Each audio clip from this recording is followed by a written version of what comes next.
మాజీ మంత్రి పేర్ని నాని మీడియాతో మాట్లాడుతున్నారు. లైవ్ ద్వారా చూద్దాం. ఎట్లాగో పవన్ కళ్యాణ్ గారు అంటే కన్వర్టెడ్ సనాతని కాబట్టి ఆయన అఫీషియల్లీ డిక్లేర్డ్ కన్వర్టెడ్ సనాతని. ఆయన బ్యాప్టిజం తీసుకున్నాడు, ముస్లిం మతాన్ని ఆచరించేవాడు. ఇప్పుడు ఎమ్మెల్యే డిప్యూటీ సీఎం అయిన తర్వాత పూర్తిగా రెండింటిని గాలికి వదిలేసి కన్వర్టెడ్ సనాతని కాబట్టి అఫీషియల్లీ డిక్లేర్డ్ కన్వర్టెడ్ సనాతని కాబట్టి మనం ఆయన ప్రశ్నించడానికి పెద్ద ఏముంది. ఆల్రెడీ సిగ్గు ఎగ్గు లేకుండా డిక్లేర్ చేశాడుగా. ఎలక్షన్ ముందేమో వేరే మతాల్లో అన్నాడు, ఇప్పుడేమో నాకు అందరూ ఒకటే అన్నాడు. అయ్యాక కాషాయ బట్టలు కట్టుకుని hard core Sanatani converted Sanatani అని చెప్పేశాడు కాబట్టి ఇష్యూ అదేం కాదు. దాని గురించి అతను లేదు. చంద్రబాబు నాయుడు గారిని, తెలుగుదేశం పార్టీని, లోకేష్ గారిని ప్రశ్నిస్తున్నాను. ఇది ఎలా ధర్మం అంటే మసీదులు కానీ ముస్లింలందరూ కూడా ప్రార్థన చేసుకునే 5 పూట్ల నమాజ్ చేసుకునేటువంటి మస్జిద్ యొక్క ఆలనా పాలన, లేదా వాళ్ళు మరణిస్తే తీసుకెళ్ళి పూడ్చిపెట్టేటువంటి కబరస్థాన్ కానీ, లేదా అంటే దేవుడికి అపరిమితమైన భక్తులుగా మార్పు చెంది మనకు ఎలాగైతే స్వామీజీలు అలా ఉంటారో వారిలాగే ఎవరైతే మరణిస్తారో వాళ్ళకి దర్గాలు ఉంటాయో ఆ దర్గా ఆలనా పాలన కానీ వీటన్నిటిని చూడాల్సినటువంటి బాధ్యత వక్ఫ్ బోర్డు సీఈఓకి ఉంటుంది. మరి ఆ సీఈఓ ముస్లిమేతరుడు ఉంటే అది సహించే విషయమా? మనం రాజ్యాంగంలో ఏం రాసుకున్నాం? ప్రతి మతానికి స్వేచ్ఛ ఉండాలి. అలాగే 1995లో వక్ఫ్ చట్టం రాసేప్పుడు కూడా కంపల్సరీ వక్ఫ్ సీఈఓ ముస్లిమే ఉండాలి అని చెప్పని, ఆ అధికారి కూడా ముస్లిమే ఉండాలని చెప్పని రాజ్యాంగంలో రాసుకున్నాం. అలాగే ఎండోమెంట్స్ డిపార్ట్మెంట్, ఎండోమెంట్స్ చట్టం పుట్టేప్పుడు కూడా ఎండోమెంట్స్ చట్టంలో కూడా అదే రాసుకున్నాం.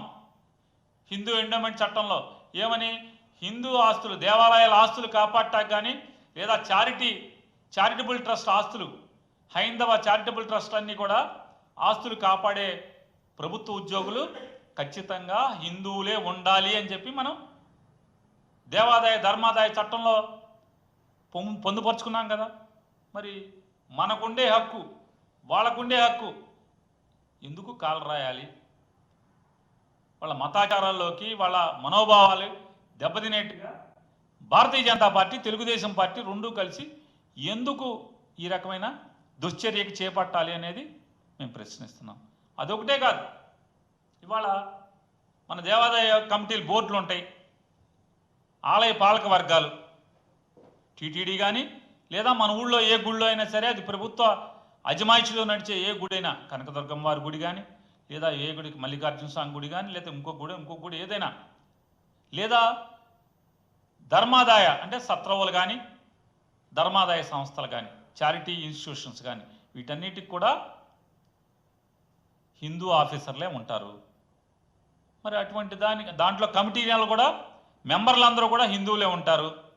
ఇప్పుడు టీటీడీ ఆలయ పాలకవర్గంలో అందరూ హిందువులే కదా, లేదా కనకదుర్గమ్మ అమ్మవారి ఆలయాల్లో అందరూ కూడా హిందువులే కదా, లేదా ఆఖరికి ఏ చిన్న గ్రామంలో మంచి ఆదాయం ఉన్న టెంపుల్ ఉంటే అది ఎండోమెంట్స్ డిపార్ట్మెంట్ అజమాయిషీలో ఉంటే మొత్తం అందరూ కూడా హిందువులనే కమిటీ మెంబర్లుగా వేస్తాం కదా. వీళ్ళ దుర్మార్గం చూడండి. ఇవాళ ఆ కమిటీల్లో, వక్ఫ్ కమిటీల్లో ఇద్దరు ముస్లిమేతరులు ఉండాలి అని చట్ట సవరణ చేస్తారు. అంతకతేమేమో అందరూ కూడా ముస్లింలే ఉండాలి అని చెప్పి చట్టం చెప్తుంటే 1995 వక్ఫ్ చట్టం, ఇవాళ మోడీ, చంద్రబాబు నాయుడు, పవన్ కళ్యాణ్ కలిసి ఈ చట్ట సవరణ ఏం చేశారా అంటే వక్ఫ్ బోర్డుల్లో కూడా ఇద్దరు నాన్ ముస్లిమ్స్ ఉండాలి అని చెప్పి చట్ట సవరణ చేస్తారు. ఇది రాజ్యాంగానికి విరుద్ధం కాదా? సుప్రీంకోర్టు తీర్పులకు విరుద్ధం కాదా? లేదా నైతికంగా ధర్మంగా ఆలోచించినా కూడా ఇది తప్ప ఒప్ప? తప్పే కదా. ఇది దేశానికి ఏ రకంగా ఉపయోగం అని నేను అడుగుతున్నాను. దేశానికి ఏ రకంగా ఉపయోగం? వక్ఫ్ బోర్డుల్లో ముస్లింలు కానోళ్ళు ఉండొచ్చు, వక్ఫ్ బోర్డు CEO ముస్లిం కానోడు ఉండొచ్చు, వక్ఫ్ బోర్డులో ఇద్దరు సభ్యులు నాన్ ముస్లిమ్స్ ఉండాలి, ఉండొచ్చు కూడా కాదు ఉండాలి. ఎక్కడన్నా ముస్లిం ఆస్తులు ఉంటే వాటికి సరైన డాక్యుమెంట్స్ లేక